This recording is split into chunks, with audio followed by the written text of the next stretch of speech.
Assalamualaikum warahmatullahi wabarakatuh.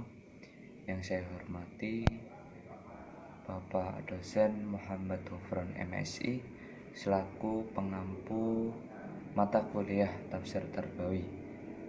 Perkenalkan, nama saya Mahin dengan NIM 2220009. Di sini saya akan menjelaskan tentang makalah yang sudah saya buat, yaitu tentang subjek pendidikan,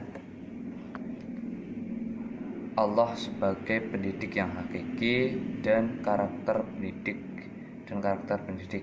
Yang pertama yaitu Allah sebagai pendidik yang hakiki, yaitu dalam Quran surat Ar-Rahman ayat 1 sampai 4. Yang pertama, pengertian pendidik.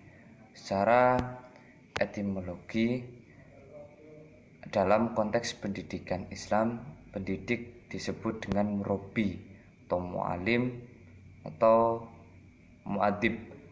Kata murabbi berasal dari kata yurabbi. Kata mu'alim yaitu isim fa'il dari allama yu'allimu. Sedangkan kata mu'adib berasal dari adzaba yu'adzibu. Seperti sabda Rasulullah SAW, Allah mendidikku, maka Dia memberikan kepadaku sebaik-baik pendidikan. Secara terminologi, para pakar menggunakan rumusan yang berbeda tentang pendidik.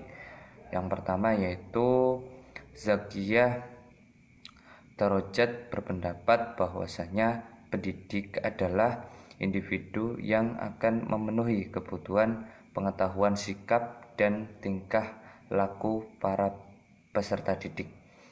Yang kedua yaitu Marimba. Beliau mengartikan sebagai orang yang memikul pertanggungjawaban sebagai pendidik, yang mana manusia dewasa karena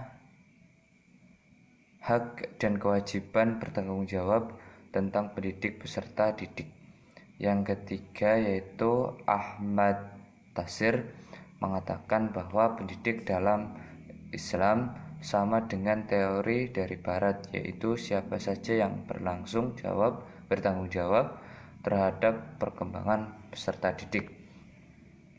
Dalil tentang Allah sebagai pendidik yang hakiki yaitu Quran surat Ar-Rahman ayat 1-4. Bismillahirrahmanirrahim. Ar-Rahman 'allamal Qur'an, khalaqal insan 'allamahul bayan. Allah yang Maha Pengasih yang telah mengajarkan Al-Qur'an. Dia menciptakan manusia, mengajarnya pandai berbicara.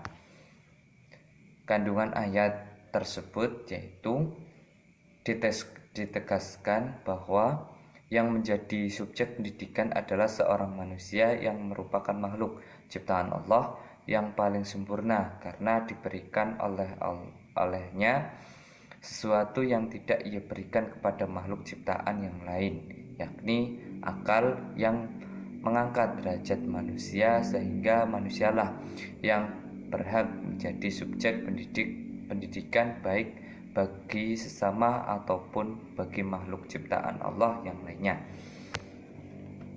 Tafsir Quran surat Ar-Rahman yaitu ada 5 yang saya ambil, yaitu dari tafsir Al-Maraghi, tafsir Al-Azhar, tafsir Ibnu Katsir, aplikasi kehidupan sehari-hari, aspek tarbawi. Nah, penjelasan tafsir tersebut sudah tertera di makalah. Silakan teman-teman bisa membaca-bacanya.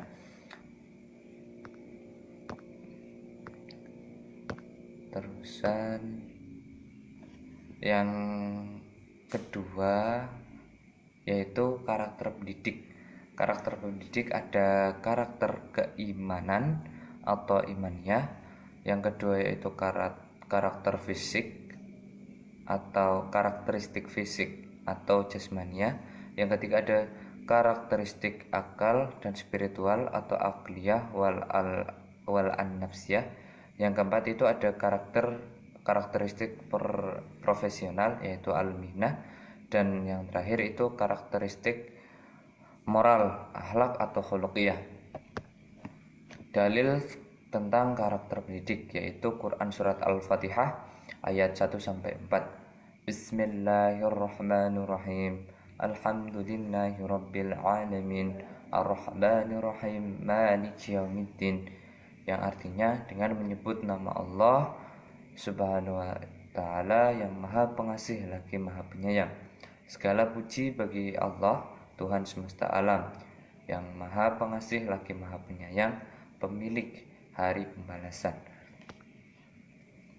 Tafsir Quran surat Al-Fatihah, yaitu ayat pertama pengertian bi yang diterjemahkan dengan kata dengan, berarti memulai, sehingga bismillah berarti saya atau kami memulai dengan nama Allah. Bi juga dikaitkan dalam benak dengan kata kekuasaan dan pertolongan.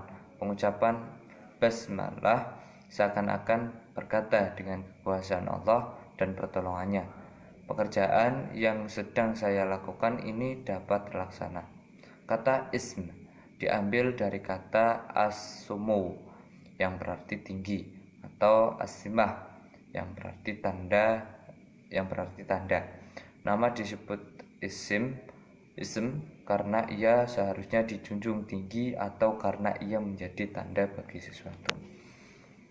Ayat kedua, maksud dari lafaz alhamdu dari segi bahasa adalah pujian atau sanjungan terhadap perbuatan baik yang dilakukan oleh seseorang melalui usahanya, apakah semua ia mengharap pujian atau tidak.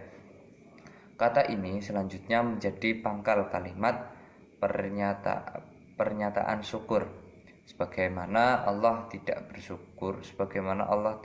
bersyukur kepada seorang hamba yang tidak memujinya.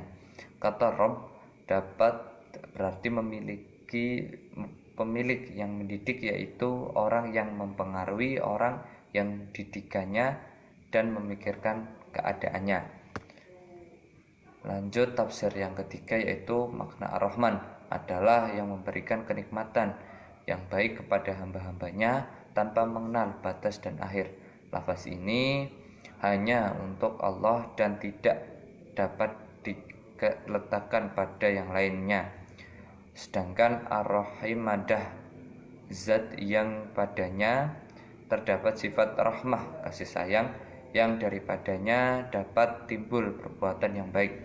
Ar-Rahmah dan Ar-Rahim dalam ayat ketiga ini bertujuan menjelaskan bahwa pendidikan dan pemeliharaan Allah sebagaimana disebutkan pada ayat kedua sama sekali bukan untuk kepentingan Allah atau sesuatu yang pamrih. Yang selanjutnya yaitu ayat keempat, kata maliki berarti mengatur perilaku orang-orang yang berakal dengan cara memberikan perintah, larangan, dan balasan.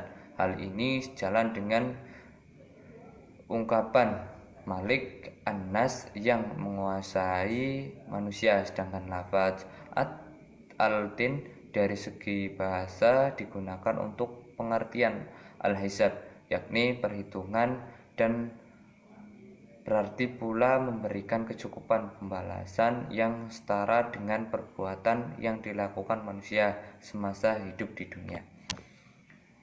Ya, mungkin sekian penjelasan dari saya tentang Allah sebagai pendidik yang hakiki beserta karakter pendidik.